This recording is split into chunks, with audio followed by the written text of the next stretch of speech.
Hi guys, I'm Hollie Clinker. Feel so holy, holy, holy, holy, holy. Do you find it hard to summarize any piece of English literature? Worry not. Learn easily with Hollie. Let's see the summary of the poem Because I Could Not Stop for Death by Emily Dickinson. Emily Dickinson is an American poet whose poems mainly deals with themes of death, immortality, and spirituality. Because I Could Not Stop for Death is an imaginative poem of Emily Dickinson, which was published posthumously in 1886. Emily Dickinson mostly lived in seclusion during her late middle age.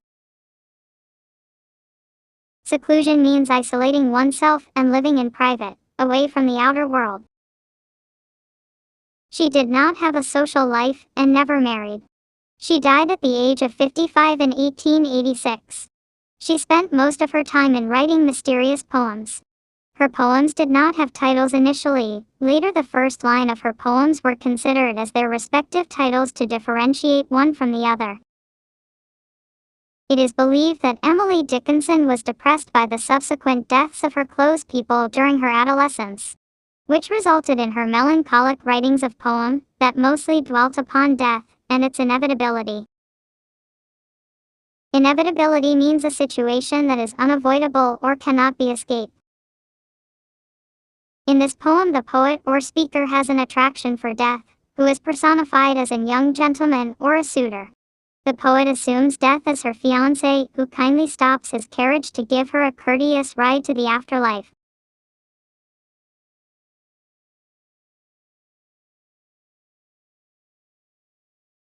The poem has a unique style and form. The capital letters mark the emphasis to be given in words.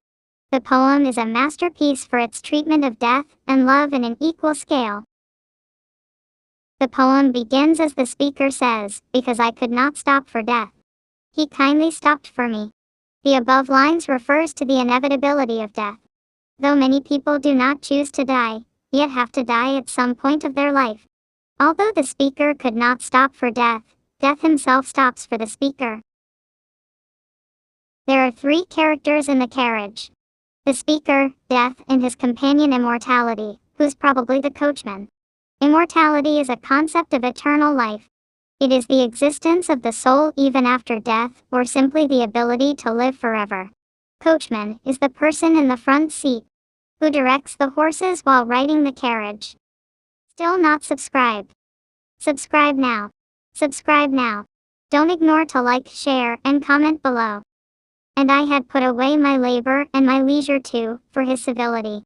As soon as the speaker saw death, she could not help but put away all her chores and walked into his carriage because of his polite and courteous behavior. We passed the school where children strove at recess in the ring. As they rode through the land, they passed the school where children strove, meaning worked hard for perfection. Strove is the past tense of strive. The school children symbolizes the continuation of life. Even though one person dies, another still strives to live his or her life. It represents the budding of new lives on earth. At recess in the ring means during the break time the children are playing in a circle, or ring, which indeed symbolizes the circle of life and death. We passed the fields of gazing grain. We passed the setting sun. Then they passed the crop fields, which again is a symbolic representation of the cycle of life and death by the poet. Every year the crops or grains are harvested and then again the seeds are sowed. Here the process of harvesting refers to the death of people, and sowing seeds refers to the new beginning of life. They also witnessed the sun setting, which indirectly refers to the death of the speaker. The dews drew quivering and chill. For only gossamer my gown, my tippet, only tulle. As they traveled further the climate turned cold and chill, leaving the speaker shivering. Because her gown was made only of gossamer, meaning a very light or delicate fabric, and her tippet, a scarf-like garment worn over the shoulders, was made only of tulle, meaning net-like soft nylon material. A swelling of the ground. The roof was scarcely visible. The cornice in the ground. The carriage had paused before a house, which seemed like a swelling on the ground. The roof of the house was barely visible. The cornice, The decorative border of a wall is inside the ground, and is also not visible. The house is nothing but the graveyard of the speaker, where her body will soon rest forever.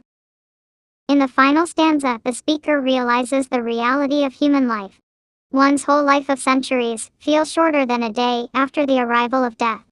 A human lives for a short span of time, until death waits for him.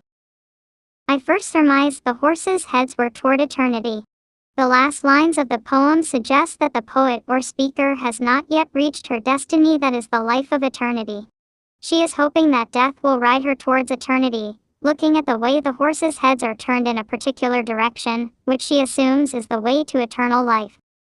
The poem conveys that death is an unavoidable part of human life, and that it is better to embrace it than to fight it. The calmer people accept death, the kinder it will receive them. Thank you.